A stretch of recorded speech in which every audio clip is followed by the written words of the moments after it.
The first of our speakers this afternoon, Maria Axente, if I've got the pronunciation correct, Maria Axente, as you can see, Head of AI, Public Policy and Ethics at PwC UK.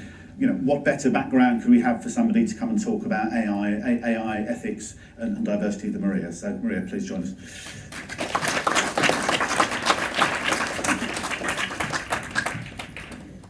Good afternoon, everybody. The weather is so nice outside that we can start thinking about skiing. Which of you are skiers in the room? Quite a few. So I'm an average skier, and today I think I'm going to do a bit of off-piste, meaning that I have no slides, although working in professional services, we do speak PowerPoint fluently. And I haven't used ChatGPT. I've tried to, but its words are not mine, and I'm here in front of you trying to relay an experience of women that have fought the good fight for AI in the last decade or so. And I want to use my own words, not aided by AI in any case, and being able to be a bit emotional, because the journey we have been through have been a lot of lows and highs. And at times I feel a bit frustrated. We don't speak enough about the women behind making AI a force for the good. So why is AI ethics? I mean, many people have many definitions, but we settle on something that's a bit more easy to understand. AI ethics is a discipline concerned with creating a vision of a good life with AI, whatever a good life with AI means. And looking at the evolution and history of AI ethics, it's fair to say that starting with 1956, when the fabulous John McCarthy and a bunch of other brilliant men have come together at Dartmouth College to plan the future of AI. And then I think that's where the first time they contemplated the fact that this technology, as exciting it is, it will come with some strings attached.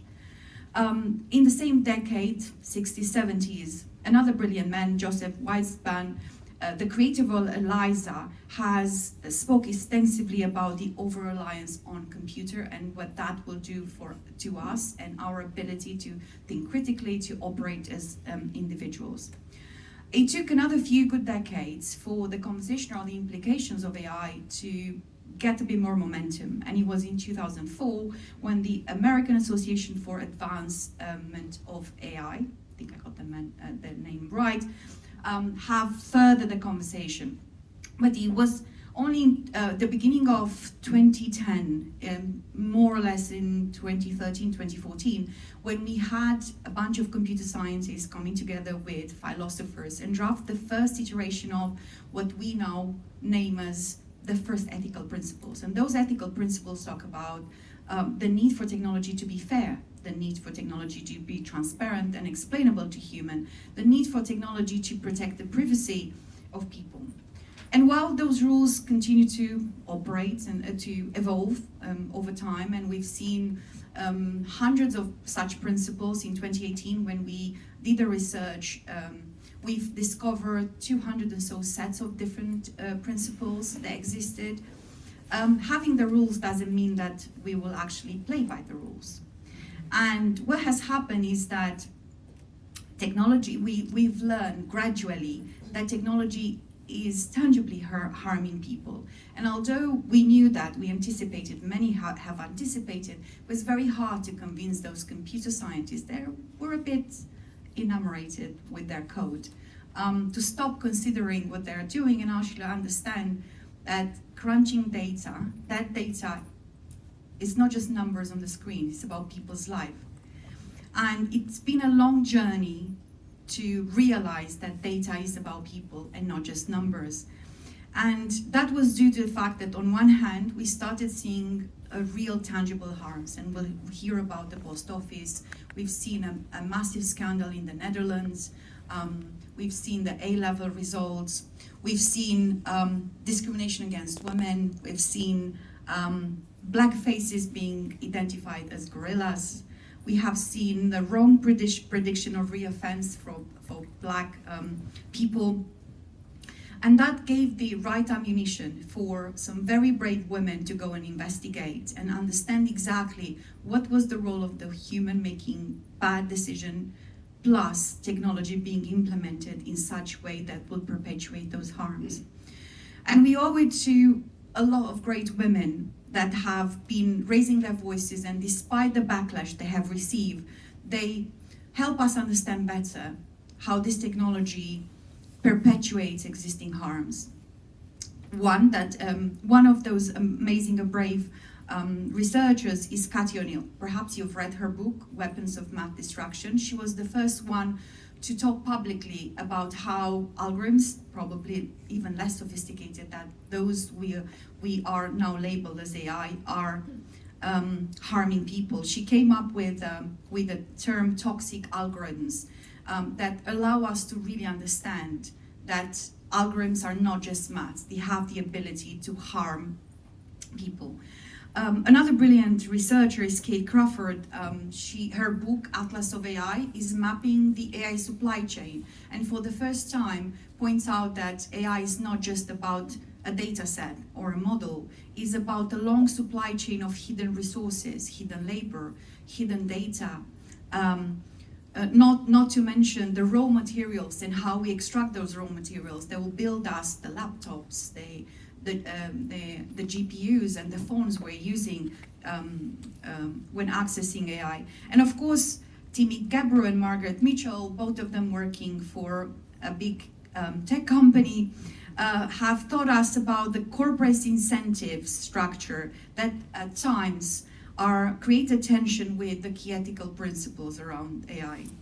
What those women have done, far from being celebrated, have been some of them bullied, some of them fired, some of them ignored, but despite that, they continue to raise their voices. And in the midst of this advocacy, we've had some of them coming together under a community called 100 Brilliant Women in AI Ethics. And that is the moment where I will celebrate the Computer Weekly list as having the power to bring together women, not just to recognize and celebrate them, but give them a sense of community. And what we have found in this 100 Brilliant Women in AI Ethics, besides celebrating the achievement of those women, as a sense of support and recognition whenever times were really difficult. To the date, right now, we are in a much better place because AI ethics continue to evolve. And while perhaps at the moment we might not label people as AI ethicists, we have a ton of experts working in AI governance, risk, policy, regulation, research, advocacy, journalism. Many of them have found seats at the table at UNESCO, UN organization, or the UNESCO or UN, so they are continue this great work of raising awareness and changing the mindset. You might wonder, of course, what is the role of an ethicist? I myself label as industry ethicist, and my role is quite complex, and I had to learn to navigate as my role grew up. We could be activists, we could be investigators, researchers, policymakers, and those many hats will allow us to really see how AI is being implemented in one organization. And our role is to bridge the gap between theory and the research and practice. And this is where things become really difficult, because we aim to translate complex ethical consideration into actionable steps. And in doing so, the biggest challenge we have is that we deal with a certain status quo, that the fact that technology was built for decades on the mantra, just because we can, we'll do it. And no consideration were given, or very little consideration were given, about the impact on the users and who needs to be involved in the conversation about design, but also use. And that's why the journey, it was so challenging for many women working in AI ethics, because on one hand, we had to pay extra effort and demonstrate extra resilience, because our work focused not just on impact beyond gender equality, but also shaping the future of humanity with AI. So we had to carry a double burden, the burden of fighting the good fight we all fight here to promote gender equality, but also advocating for a change in mentality and how we perceive and how we work with AI. Of course, I can give you many examples on how this challenge has manifested, and there are so many examples you can find online, recounted by those wonderful women, but many others that they've experienced loss. But I would not want to end on a pessimistic note, because we are in a much better place. All that advocacy has ended up raising so much more awareness, and that has allowed us to really bring together those diverse voices in policy, in politics, in business, but in the public sphere, in the civil society, that are now working towards embedding those principles into policy, into voluntary codes, into guidelines, but also importantly regulation.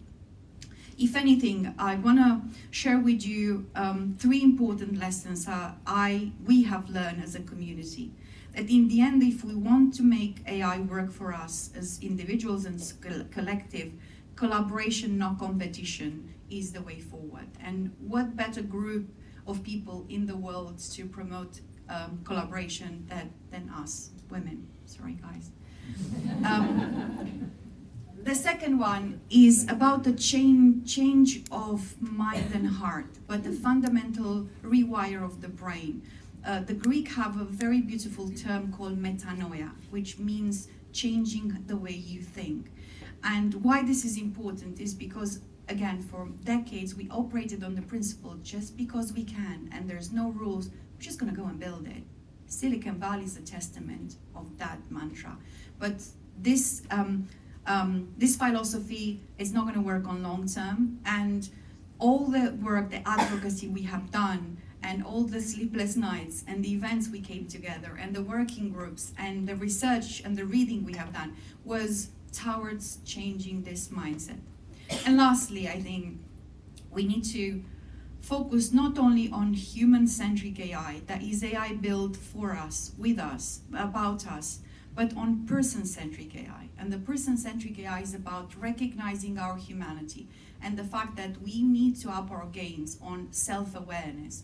Just a sideline, a research codes that 10% of US citizens are self-aware, 10%. That means that what happens with the 90% when a very, very smart AI comes to make decisions for them. So in this journey with AI, we need to start exploring our self-awareness. And this becomes even more critical when we look at our children and how we give them the best chance for them to succeed in the world. And while the fight is still continue, we remain vigilant. Our scars and bruises, there are plenty, are here to remind us in the AI ethics community how big this fight really is. In the future, if you need to learn more, if you need speakers for your events, but if you only want to celebrate those women, search this list, 100 brilliant women in AI ethics, because they are worthy of all admiration and celebration. Thank you very much.